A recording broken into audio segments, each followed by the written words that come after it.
Hello, my name is Jamie Dennis, and I am a Roman Catholic seminarian studying to be a priest for the Diocese of Owensboro, Kentucky. I went to the Grayson County Public School System, went to Caneyville Elementary, Grayson County Middle School, and then Grayson County High School, where I graduated.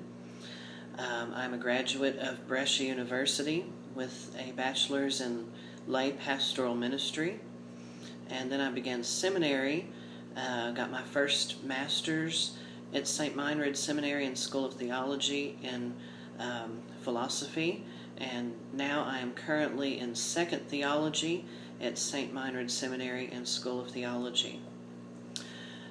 Today I would like to talk to those who it may concern about my story about being in public schools and how I learn, and really my story, and being the first blind person to go through a public school system in my county.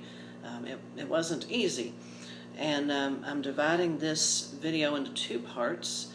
The beginning is more of my life story, and then the second part is, the second video will be about my technology that I used in school. So, to begin with, I am almost totally blind. I have what is called Retinitis Pigmentosa, and I could see better when I was younger. My mom started noticing when I was about 6 months old that I was night blind, and when I started kindergarten, my teacher and my mom noticed that I was a little slower than the other kids. And so I was diagnosed with RP in second grade. And so the first thing that happened, Mom and my dad, they kind of panicked. What do we do? There's not really a handbook for how to deal with this. And of course, the first thing that we were told by the school system was, well, maybe you should consider sending Jamie to the School for the Blind in Louisville.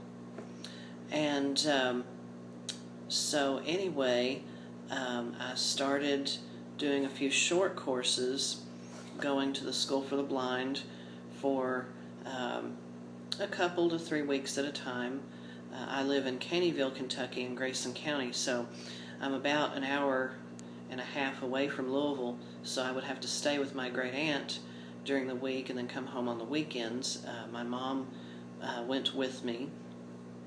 And so while I was there, this was in third and fourth grade, I believe, and I started learning Braille while I was there. I started learning how to use the cane, and even though I didn't need the cane as of yet, my vision wasn't bad enough to require that, but it was a good idea to start learning. And so what ended up happening was, when I had my last short course, the School for the Blind were telling my parents and my teachers, he needs to come here permanently. He won't be successful in the public school system, and that's just how it is. And my mom would not have that. And because she and my dad, they could not imagine sending me, a fourth grader, to Louisville to stay during the week, and more or less they wouldn't have any part of my raising. Someone else would be doing it for them. And so my mom decided to fight the school system, because by this time they were the superintendent, the head of special ed at that time, and a few others all said, this is what needs to happen. He needs to go to the School for the Blind. There's not enough money for us to provide the technology he needs, and that's just what needs to happen. And so my mom fought the school system. She got our principal at the time on board with us. She got him to understand, why should we send our child away? Would you send your child away? Because that's more or less what was going to happen. And so with some wonderful teachers backing my mom and dad and everything, we finally convinced the school system that it was better if I stayed, and really there was money. And we got help from the Lions Club, the news media.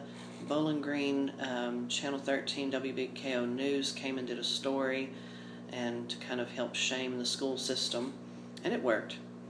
And so after that, there was no problem with cooperation with the school system. Again, I had wonderful teachers. School was not easy. My mom volunteered every day to make sure that I had what I needed, and because we didn't have a visual aid teacher in our county at the time. We had a visual aid teacher that would come in twice a week from Elizabethtown to teach me Braille and mobility skills and things like that.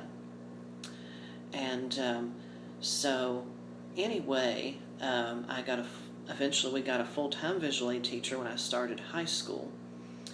And by that time, my vision was getting to the point where I had to use the cane on a regular basis in public and in unfamiliar places. And so that's, it was to the point that I was noticing the vision loss. And so I began learning Braille in 4th grade, finished in 8th grade. And in 7th grade, I was still technically a visual learner. And I had to start transitioning into being an auditory learner because it was to the point large print and things like that did not help. Relationships with my classmates. Since my vision was a lot better when I started school, I didn't realize I was different, and my classmates didn't realize that I was different. As my vision started to go and I adapted to that, my classmates adapted with me. However, when I went to the middle school, put in a whole different group of kids, a lot of that changed. Then I was looked at as different, especially when the cane came on the scene in 8th grade. And I became very reclusive, and I felt left out a lot. And fortunately, I've always had a supportive, loving family, and one very best friend that's still my best friend to this day that I met in 4th grade. She eventually was pulled out of school and home taught, Anna Singleton, now Anna Rose. And so her and my family, and being a member of the Kentucky Railway Museum, that was another big help because I've always loved trains. And for a long time my goal was to work for the railroad. And so, my mom would always tell me, you got to do good in school so you can work for the railroad. And I will say, I made just as good grades as anybody else. And when I finally had a full-time visual aid teacher in high school, I usually made A's and B's. And so the next thing I want to talk about is empathy. One of my largest difficulties in life has been when I get close to people and then they start assuming what they think I can and cannot see. That is wrong. I'll be blunt. That is nobody's business except for mine. I'm the only one that knows how I can see. So anybody who's going to be a teacher or deal with the visually impaired and the blind needs to know that.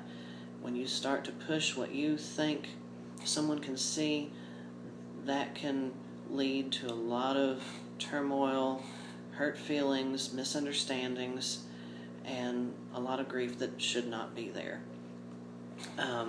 Don't feel sorry for us. I'm a human just like anybody else. My brain works just fine. The only difference is I can't see. And I'm just as human as anybody else. It's not easy being in my shoes. I don't expect anyone to understand that because I know that nobody will except for me. Even other blind people don't have the same experiences that I've had, and I haven't had the same ones they've had. So when you empathize with someone, don't ever say, I know how you feel, because you don't. Join that person in their suffering. That's one thing I've learned in seminary, starting counseling classes and things. You join that person. You try to get them to tell you how they feel. Don't push the "I know how you feel" thing, because it's empty words. Join them in their suffering. Be with them. Love them for the real person that they are. A lot of people ask me, "Are you mad at God?" And I say no. God allows things to happen for a reason. What that reason is, I'll never know until I get to heaven. God willing, I make it there. And there's good things you can find every day despite suffering. Yes, there's days that I'm upset about being blind when I can't drive somewhere or something like that. But I've learned that life is short. Make the best of it, and God will see us through.